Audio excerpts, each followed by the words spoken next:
Quando falamos de China, nós raramente pensamos em filmes, séries de TV. Raramente nós pensamos que a China possa fazer outra coisa a não ser o celular que você está usando para assistir esse vídeo, ou a sua televisão, quem sabe até sua cueca. Mas sim, a China é a segunda maior população do mundo.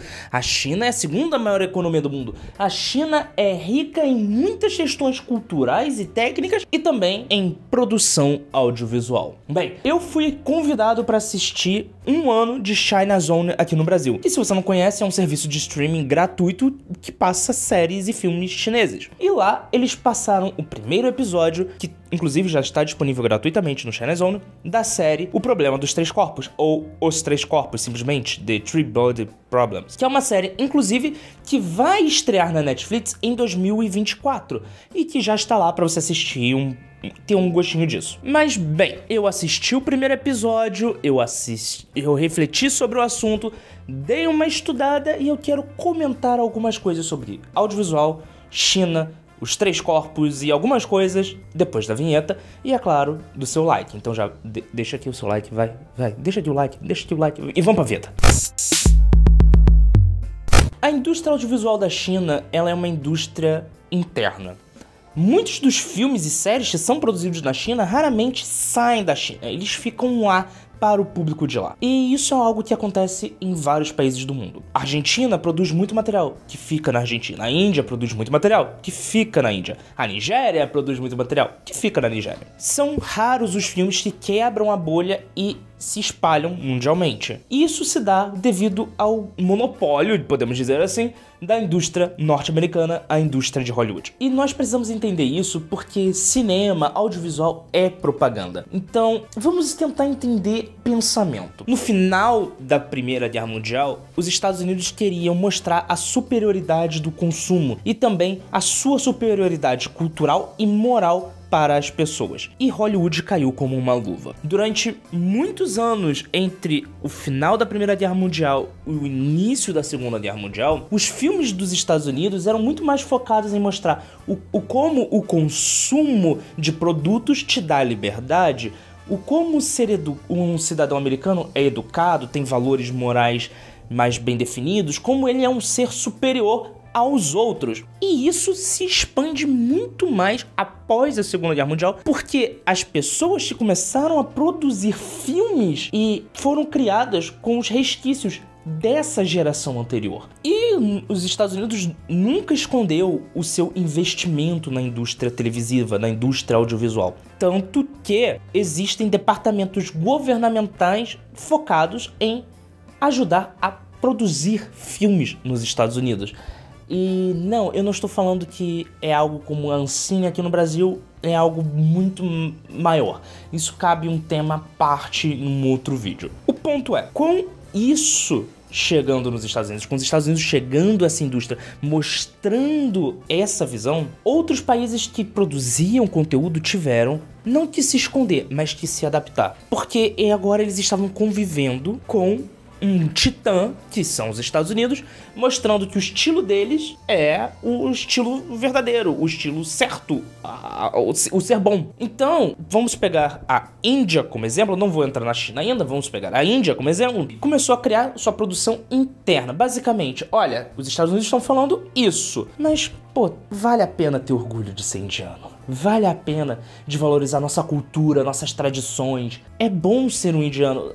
Estados Unidos é legal, mas, pô, vamos valorizar nossa cultura também, né? Meio que se tornou uma batalha interna entre a visão estadunidense e a visão local. O lance chegou a globalização. Chegou a internet. E com a chegada da internet, da globalização, pessoas saíam de seus países, iam para outros países e levavam sua cultura. E com isso, também levavam suas obras audiovisuais, suas obras literárias, suas obras de música, estimulando novas pessoas a conhecerem determinada cultura. Tanto que muitos jovens, vamos pegar agora o povo brasileiro, se tornaram fãs da cultura japonesa devido aos animes.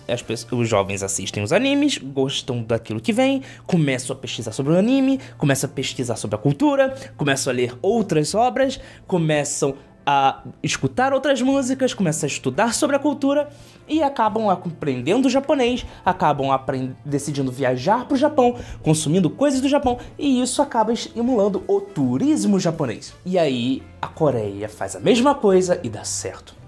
Basicamente, o que antes era uma produção interna acaba se tornando um cartão de visita, olha só. Eu sei que você tá acostumado com filmes e obras norte-americanas, mas que tal conhecer a Coreia? Olha só nossas obras, olha só nossas produções. Venha conhecer a Coreia, venha conhecer a nossa cultura. É legal, K-pop, uhul. E a China, obviamente, sendo a segunda maior população do mundo, sendo talvez a maior indústria do mundo, a China sendo a maior... Eu ia falar que ela é a maior economia, mas ela ainda não é. Os Estados Unidos ainda estão na frente. Mas a gente sabe que a China vai passar os Estados Unidos em algum momento. A gente sabe disso. Ela não quer ficar pra trás. Então, ela decide mandar e investir no mercado audiovisual estrangeiro.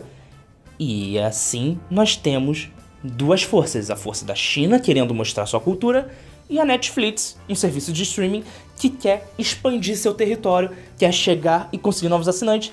E a Netflix, ela começa a colocar séries coreanas, séries japonesas, séries indianas, coisas de outras culturas para poder entrar em outro público.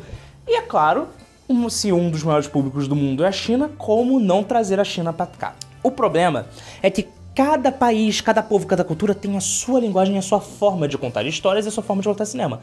A ideia é o brilhante. Vamos pegar um livro que é famoso na China e que os chineses gostam e admiram, Os Três Corpos. Vamos pegar pessoas que fizeram uma série de maior sucesso, uma das séries de maior sucesso da história, como Game of Thrones, e vamos botar essas pessoas para produzir essa série chinesa. Porque assim nós vamos contar uma história que é famosa na China e ao mesmo tempo vamos trazer uma linguagem em que o público já está acostumado. E essa é a ideia dessa série. Eu assisti o primeiro episódio e eu posso dizer, é muito bem feita.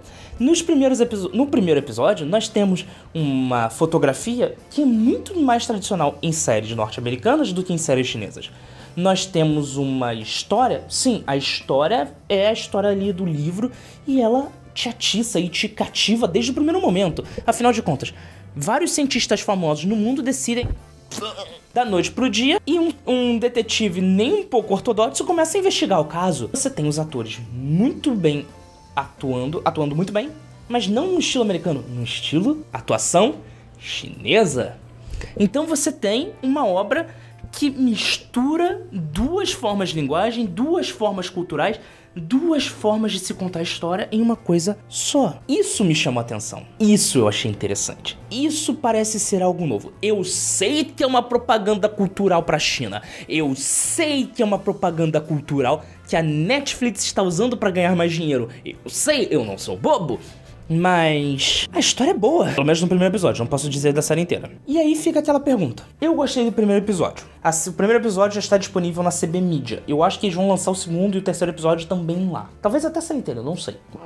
É de gratuito e é fácil de conseguir. Vocês gostariam que eu trouxesse um vídeo falando só sobre a série, contando todos os bastidores da série e falando sobre isso? Ou deixa quieto? Afinal de contas, é uma série de ficção científica com uma trama política muito bem definida. Eu achei interessante. Mas vocês achariam interessante se eu trouxesse esse tipo de conteúdo? Deixa aqui nos comentários. E outra, cara, a CB Media tem vários filmes chineses e alguns me chamaram bastante atenção.